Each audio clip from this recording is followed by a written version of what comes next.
नमस्ते बच्चों। कक्षा 8 विषय विज्ञान और लेसन है 18वां वायु तथा जल का प्रदूषण।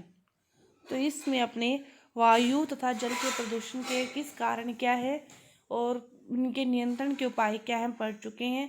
इसके आगे के जो पार्ट है अम्लीय वर्षा, ग्लोबल वार्मिंग, विश्व उष्णन, उन चीज़ों के बारे में अपने इसमें अध्ययन करेंगे।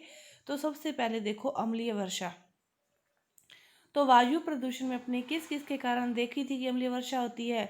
नाइट्रोजन और सल्फर के ऑक्साइड पड़ी थी ना, उसमें देखा था कि वायु प्रदूषण में जो वायुमंडल में सल्फर और नाइट्रोजन के जो ऑक्साइड आ जाते हैं, ये ऑक्साइड जल वाष्प से प्रतिक्रिया करके और सल्फ्यूरिक अम्ल और नाइट्रिक अम्ल का निर्माण करते हैं। और जब ये अम्ल वर्षा जल के साथ मिलकर धरती पर गिरते हैं तब इसे अम्लीय वर्षा कहते हैं। और अम्लीय वर्षा के कारण नदियों, तालाबों, झीलों का जो जल है वो दूषित हो जाता है और ये इमारतों को भी संक्षारण करता है और क्षति पहुंचाती है। अम्लीय वर्षा किन के ऑक्साइडों के कारण संभव होती है? सल्फर और नाइट्रोजन के ऑक्साइडों के कारण। जब ये ऑक्साइड जल वाष्प से मिलकर उनकी प्रतिक्रिया होती है और अम्लीय वर्षा अम्ल बना देते हैं, नाइट्रिक अम्ल और सल्फ्यूरिक अम्ल बना देते हैं। और जब ये अम्ल जल के साथ मिलकर धरती पर आते हैं तो फिर वो कौन सी वर्षा कहलाती है? अम्लीय वर्षा कहलाती है। कौन सी वर्षा? अम्लीय वर्षा। जलीय जीव और जलीय पौधों पर अम्लीय वर्षा का बहुत ही दुष्प्रभाव पड़ता है कि जिस भूमि पर यह अम्लीय वर्षा गिरती है वह भूमि की उर्वरता जो क्षमता होती है उर्वरता की, वो क्या हो जाती है? कम हो जाती है। और जिन जीवों पर यह गिरती है अम्लीय वर्षा, वह जीव क्या हो जाते हैं? बीमार हो जाते हैं या फिर यूं कहें उनकी मृत्यु हो जाती है। यह इतनी हानिकारक है। यह है क्या है? इतनी हानिकारक है। और अम्लीय वर्षा के कारण ही ताजमहल का संक्षारण कम हो गया है, बहुत हो गया है और उसकी चमक कम हो गई है। किसके कारण? अम्लीय वर्षा के कारण। क्यों? क्योंकि उसने उसकी जो पुरानी इमारतें हैं उनको ये नीचे से संक्षारित कर जाती है।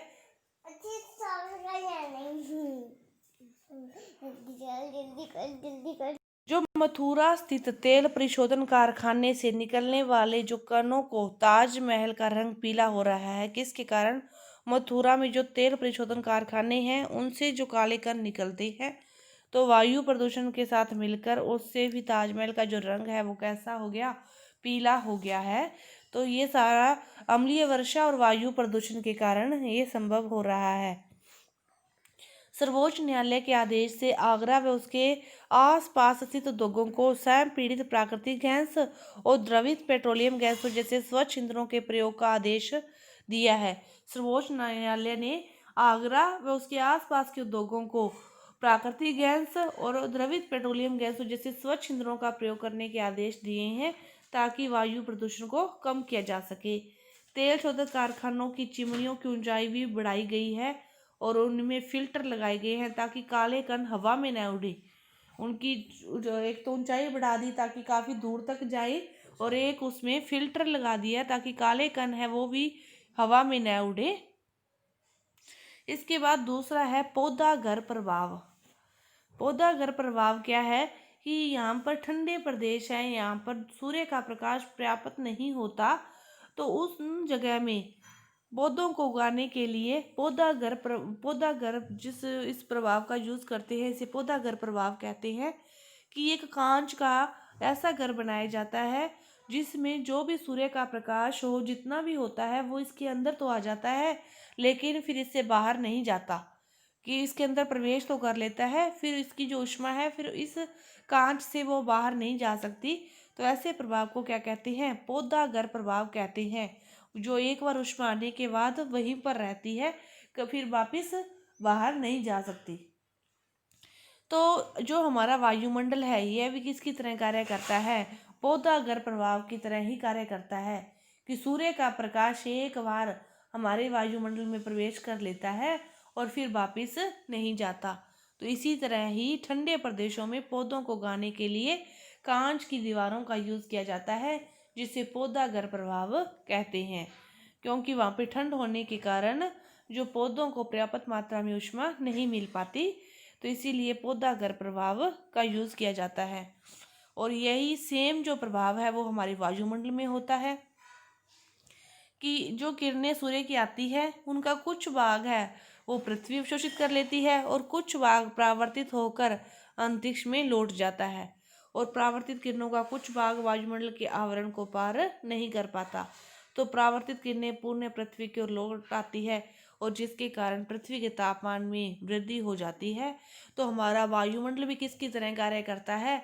पौधा घर प्रभाव की तरह ही कार्य करता है हमारा वायुमंडल, कि सूर्य का प्रकाश हमारे वायुमंडल में प्रवेश तो कर लेता है लेकिन वापस नहीं जा पाता।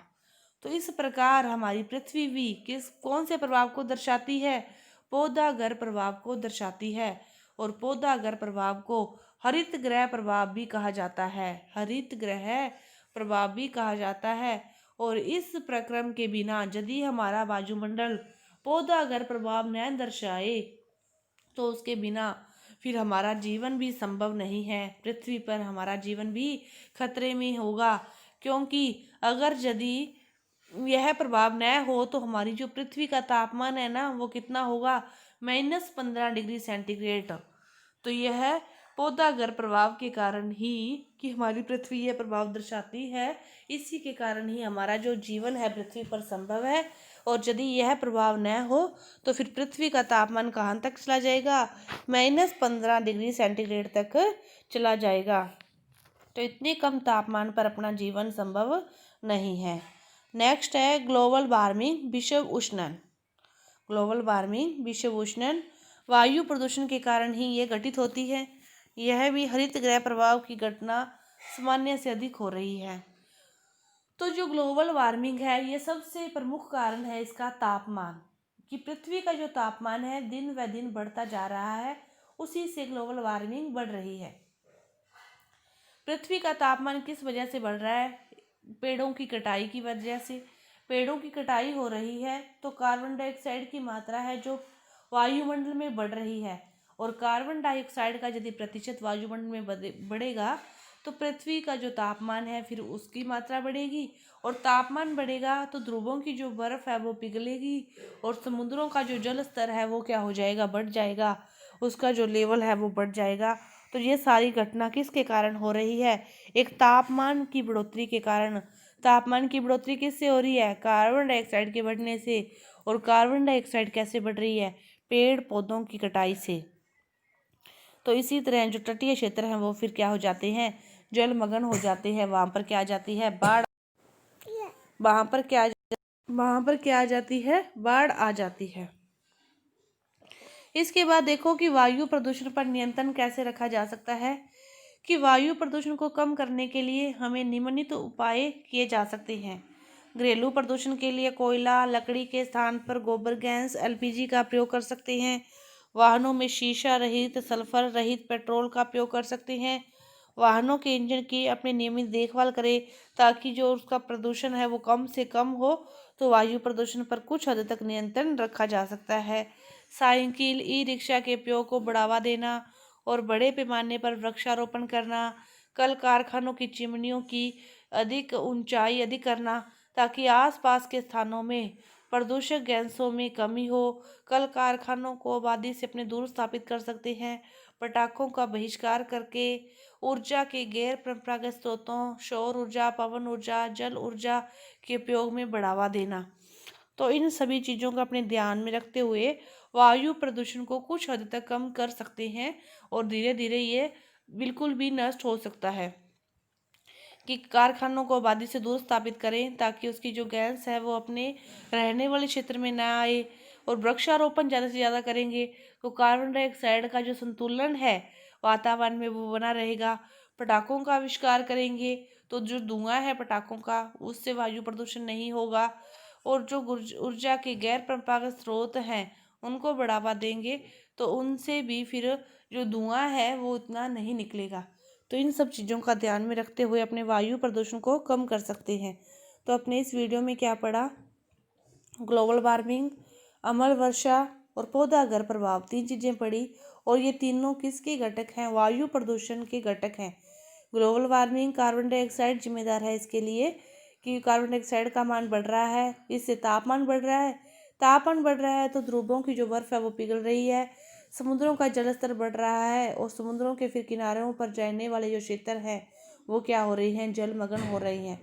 पौधा घर प्रभाव कि ठंडे प्रदेशों के लिए इसका यूज़ किया जाता है पौधों को उगाने के लिए, और अम्लीय वर्षा के लिए सल्फर और नाइट्रोजन के जो ऑक्साइड हैं उनके जो अम्ल हैं, सल्फ्यूरिक अम्ल, नाइट्रिक अम्ल इसके लिए जिम्मेदार हैं, और ये क्या करते हैं, भूमि की उर्वरता को में भी कमी करते हैं, और जो जीवाणु हैं उनको भी ये मारते हैं, और जो निर्जीव वस्तुएं हैं उनका भी ये क्या करते हैं, संक्षारण करते हैं। तो जो अगला पार्ट है वो जल प्रदूषण अपनी अगली वीडियो में करेंगे। धन्यवाद।